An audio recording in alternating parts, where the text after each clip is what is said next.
Bayi yang dilarikan daripada rahim. Satu jenayah yang sungguh kejam hingga menggemparkan seluruh dunia. Seorang wanita hamil yang telah pun dibunuh dan bayinya telah dilarikan. Tapi sebalik tindakan kejam itu, tersembunyi kisah hitam yang penuh dengan trauma. Ini adalah kes tragis Lisa Montgomery. Pada Disember 24, Lisa Montgomery telah melakukan sejanah yang paling mengerikan di dalam sejarah Amerika Syarikat. Cerita ini bermula dengan Bobby Joe Stinnett yang berumur 23 tahun yang sedang sarat mengandung 8 bulan. Pada asalnya dia menyangka dia akan berjumpa dengan seseorang yang ingin membeli anjing baka terrier. Tapi sebaliknya dia menemui ajal di tangan seseorang yang mempunyai niat yang sangat jahat. Kematian Bobby sangat tragis. Apa yang dilakukan oleh Lisa adalah dia mencekik Bobby Joe sehingga mati. Kemudian dia menggunakan pisau yang berada di dapur untuk mengeluarkan bayi di dalam perut Bobby. Bayi itu masih hidup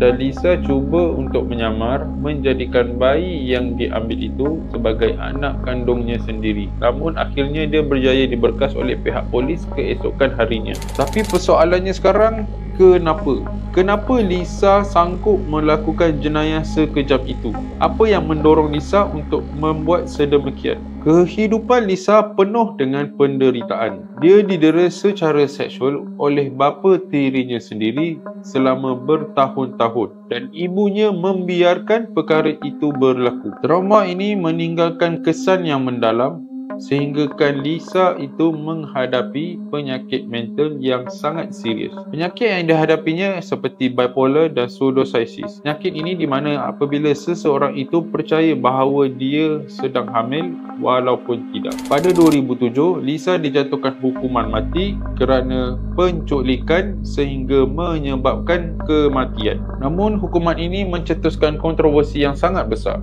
Ramai pihak yang berkata bahawa disebabkan kesihatan mental Lisa yang sangat teruk itu seharusnya menghalang daripada dia mendapat hukuman mati. Walaupun ada rayuan, Mahkamah Agung Amerika membenarkan hukuman mati dilaksanakan. Pada 3 Januari 2021, Lisa Montgomery dihukum mati melalui suntikan maut atau dikenali sebagai lethal injection, menjadikannya wanita pertama dihukum mati oleh Kerajaan Persekutuan sejak 1953. Kes ini meninggalkan persoalan yang sangat besar. Adakah seseorang yang rosak jiwanya akibat trauma layak dipertanggungjawabkan sepenuhnya atas perbuatannya? Dan adakah sistem keadilan benar-benar memahami isu tentang kesihatan mental? Ada 2 nyawa yang hilang di dalam tragedi ini. Satu adalah kerana pembunuhan yang kejam dan satu lagi adalah kerana kehidupan yang penuh dengan penderitaan dan pengabaian. Dalam kisah ini, tiada pemenang, yang ada hanyalah kesedihan. So guys, kalau korang berminat lagi untuk dengar cerita-cerita jenayah yang sungguh kejam dan juga cerita-cerita paranormal yang menyeramkan, korang jangan lupa like, komen, share dan juga follow saya di Shimo Sashimi. Okay?